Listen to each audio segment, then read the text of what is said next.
जादूगरनी ने इत्र की शीशी उठाई और अपने चेहरे पर नीला स्प्रे छिड़क दिया।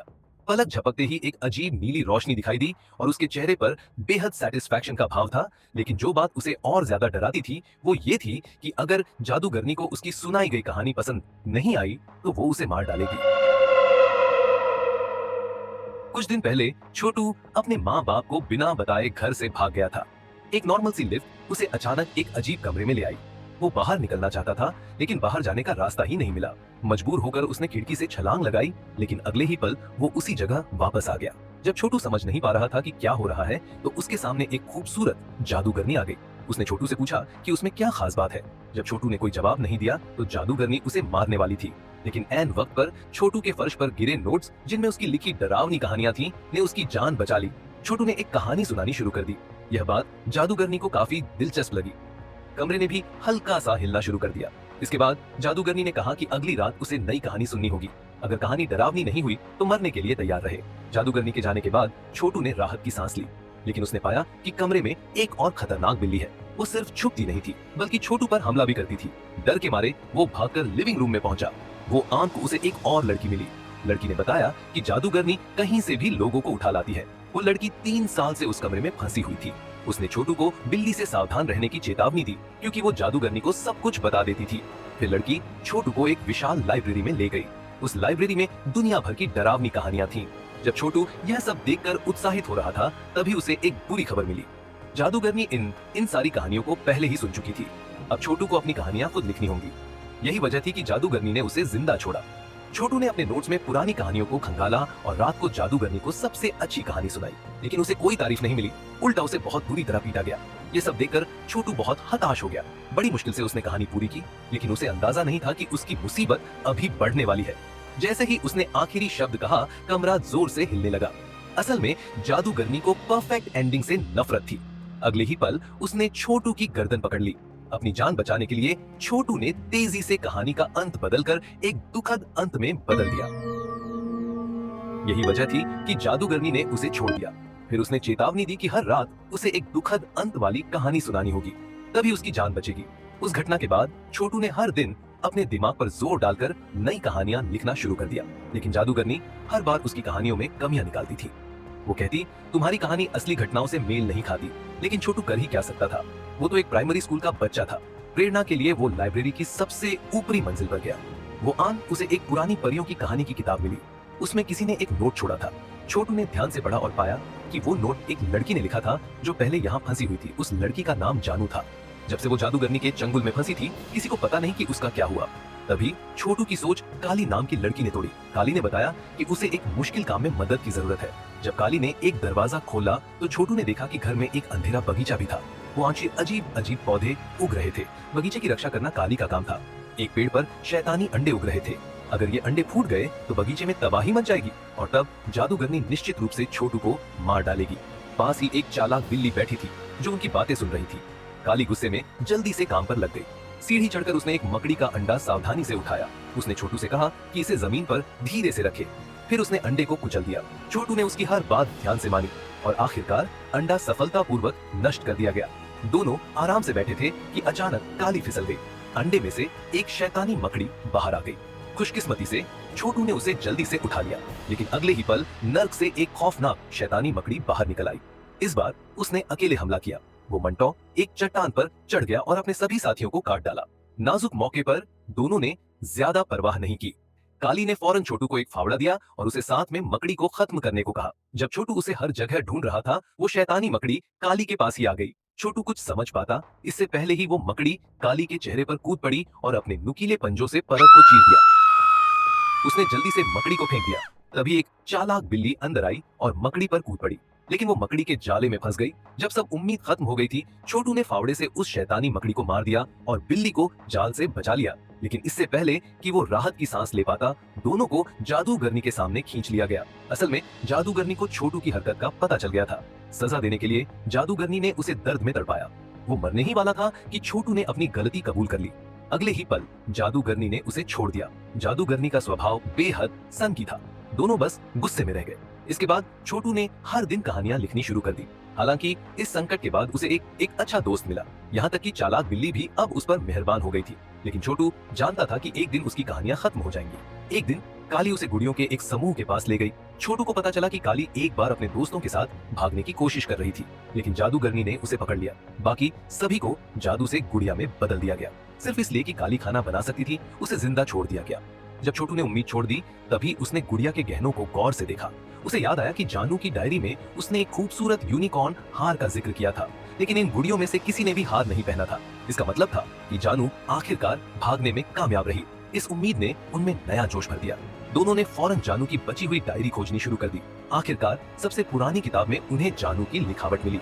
उसमें लिखा था कि उसने जादूगरनी के पेय में नींद की गोलियां मिला दी थी और भाग निकली थी। लेकिन फार्मूला क्या था? उसने इसका जवाब नहीं छोड़ा। छोटू ने कहा कि ये तो सिर्फ जादूगरनी जानती है, क्या उससे ही पूछा जाए? इस बात ने छोटू के दिमाग में एक बड़ा ख्याल ला दिया। उसने बची हुई 2 घंटे में एक डरावनी कहानी बना दी। शाम होते ही जादूगरनी ने नीला स्प्रे किया और कहानी सुनने बैठ गई। कहानी के बीच छोटू ने फार्मूला का जिक्र किया। जादूगरनी ने बिना सोचे समझे सही फार्मूला बता दिया, लेकिन यह उसकी खुद की चाल में फंसने जैसा था। रात के अंत में दोनों गुप्त बगीचे में भागे। जादूगरनी के बताए फार्मूले से उन्होंने एक बेरंग और बेस्वाद नींद की दवा बनाई। उन्होंने इसे जादूगरनी के कमरे के पानी में मिलाने की कोशिश की, लेकिन पानी हरा हो गया, जो जादूगरनी को धोखा नहीं दे सकता था। बोतल अचानक गायब हो गई और उनका प्लान फेल हो गया। इससे भी बुरा यह था कि छोटू ने नई कहानी तैयार नहीं की थी। जब जादूगरनी ने उसकी कहानी सुनी तो वो नाराज हो गई। उसने छोटू को मारने का फैसला कर लिया। अचानक बिल्ली ने दवा को इत्र की बोतल में मिला दिया। जादूगरनी को स्प्रे करने पर नींद आ गई। फिर दोनों ने चाबी ली और पीछे के दरवाजे से असली दुनिया में भाग निकले। लेकिन रोशनी की ओर चलते हुए छोटू ने देखा कि वो अभी भी उसी जादुई दुनिया में फंसा हुआ है। सामने एक खूबसूरत कैंडी हाउस था, जिसमें से मीठी खुशबू आ रही थी। काली शैतान की तरह अंदर दौड़ी। उसने दीवार पर लगे जेली को झपटा और अपने मुंह में डाल दिया। छोटू ने देखा कि काली की आंखें इंद्रधनुषी रंग की हो गई थी। उसने बगल में रखे केक का एक टुकड़ा भी खा लिया। जैसे ही उसने केक खाया, उसकी आंखें भी चमकने लगी और वो भी बहुत सारा खाने लगा। लेकिन ज्यादा खाने की वजह से वो बेहोश हो गया। जब छोटू को होश आया तो उसने देखा कि काली वो आ नहीं थी। अपनी साथी को खोजने के लिए वो बेसमेंट की ओर भागा। गलियारे के अंत में एक अजीब सा हॉल नजर आया। इससे पहले कि छोटू उसे ठीक से देख पाता, पीछे से जादूगरनी की आवाज सुनाई दी। हॉल के बीचों बीच एक ताबूत रखा था। उसके अंदर से निकल रही नीली गैस बड़ी बड़ी पाइपों के जरिए परफ्यूम की बोतलों में भर रही थी। यही जादूगरनी के नीले स्प्रे का राज था और यही उसकी जादुई शक्तियों की वजह भी थी। अचानक छोटू को लगा कि सामने खड़ी जादूगरनी असल में जानू थी। अगले ही पल जानू ने अपना यूनिकॉर्न हार उतार दिया और अपना अनजान अतीत याद करने लगी। जानू भी कभी उनकी तरह थी। पहली पीढ़ी की जादूगरनी ने उसे पकड़ लिया था। बाकी सारे बच्चों को खा लिया गया। सिर्फ जानू ही जादूगरनी को खुश रखकर और उसके कुत्ते की सेवा करके बची रह पाई। आखिरकार नींद की गोलियों का सहारा लेकर वो उस छोटे से घर से भाग निकली। लेकिन जब वो अपने घर पहुंची तो उसके माता पिता वो आन से जा चुके थे। इस बात से जानू में नफरत भर गई। उसके पास वापस जाने के लिए कोई घर नहीं बचा था, इसलिए वो उसी छोटे से घर लौट आई और आखिरकार वो खुद एक दुष्ट जादूगरनी बन गई। इसी दौरान ताबूत के अंदर की जादूगरनी अचानक हिलने लगी। पूरा घर जोर जोर से कांपने लगा। छोटू को समझ आ गया कि ताबूत में सोई जादूगरनी वो ही थी जो डरावनी कहानियां सुनना चाहती थी।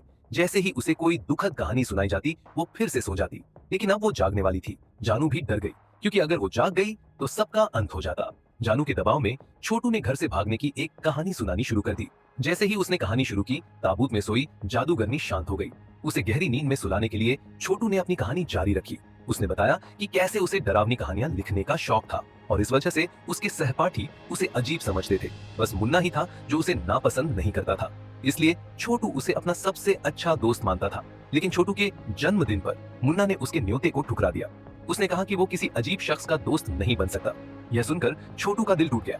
जब उसके जन्मदिन की पार्टी में कोई भी नहीं आया तो वो पूरी तरह बिखर गया। उसने ठान लिया कि अब वो कभी डरावनी कहानियां नहीं लिखेगा। उसने अपनी नोटबुक को चूल्हे में जलाने का फैसला किया, लेकिन चूल्हे की ओर जाते हुए उसे एक लिफ्ट ने खींचकर जादूगरनी के पास पहुंचा दिया। छोटू की कहानी इतनी रोचक थी कि ताबूत में सोई जादूगरनी भी सेटिस्फाई हो गई और गहरी नींद में चली गई। लेकिन छोटू ने अचानक कहानी का रुख बदल दिया और एक सकारात्मक अंत जोड़ा। उसने कहा कि वो जादूगरनी के साथ सच्चा दोस्त बन गया। ये सुनकर ताबूत में सोई जादूगरनी फिर से बेचैन हो गई। डर के मारे जानू ने ताबूत को जादू से बंद करने की कोशिश की, लेकिन इस बार वो जादूगरनी को सुलाने में नाकाम रही। एक जोरदार विस्फोट हुआ जिसने सबको उड़ा दिया। धूल के छंटने के बाद ताबूत में सोई पुरानी जादूगरनी बाहर निकल आई। उसने सबसे पहले जानू को ढूंढा। जानू ने उसका सामना किया, लेकिन इतने सालों के बाद भी वो जादूगरनी का मुकाबला नहीं कर पाई। जादूगरनी ने उसे नीचे गिरा दिया और पत्थरों से कुचलकर मार डाला। छोटू और काली जानू के घर वापस भागे। वे पत्थर के दरवाजे को खोलना चाहते थे, लेकिन वो आंध दीवार थी। यह सिर्फ जादू से ही खुल सकता था। काली ने जादूगरनी का स्प्रे निकाला और 2 बार अपने चेहरे पर छिड़का। उसकी नकें आंखें नीली हो गई। जादू के सहारे दरवाजा दिखाई दिया, लेकिन जैसे ही जादूगरनी की आवाज पास आती गई, दोनों जल्दी से दरवाजे के बाहर लिफ्ट में कूद गए। लेकिन लिफ्ट उन्हें दूसरी मंजिल पर ले गई। गैलरी में दोनों बिखर गए। बॉयलर रूम के दरवाजे तक पहुंचना आसान नहीं था, लेकिन दरवाजा अचानक खुद ब खुद बंद हो गया। जैसे ही छोटू ने दरवाजा खोलने की कोशिश की, बूढ़ी जादूगरनी अचानक पीछे से निकली और काली को अपने हाथ में पकड़ लिया। लेकिन उसे एक से संतोष नहीं हुआ। वो छोटू को भी खाना चाहती थी। इस संकट भरे पल में वो बेवकूफ बिल्ली अचानक आई और उसने छोटू की जान बचाई। लेकिन वो जादूगरनी का सामना नहीं कर पाई। उसे तुरंत फेंक दिया गया। बूढ़ी जादूगरनी काली को काटने ही वाली थी, लेकिन तभी उसका ध्यान भटक गया। उसने छोटू की तरफ देखा और छोटू ने चुपके से बॉयलर रूम का दरवाजा खोल लिया। जैसे ही जादूगरनी ने सबसे रोमांचक चीज सुनी, छोटू ने अचानक नोट को बॉयलर रूम में फेंक दिया। वो इतनी बेचैन थी कि उसे पकड़ने के लिए हाथ बढ़ाया। दोनों ने एकजुट होकर उसे धक्का दिया। बूढ़ी जादूगरनी बॉयलर रूम में गिर गई। उसने काफी संघर्ष किया। आखिरकार वो पूरी तरह से पिघलकर एक ढेर चीनी के पानी में बदल गई। बच्चों का यह डरावना सपना आखिरकार खत्म हो गया। छोटू जल्द से जल्द अपने माता पिता के पास लौट गया और काली के गायब होने के 3 साल बाद वो भी अपने वॉशिंगटन वाले घर वापस आ गई।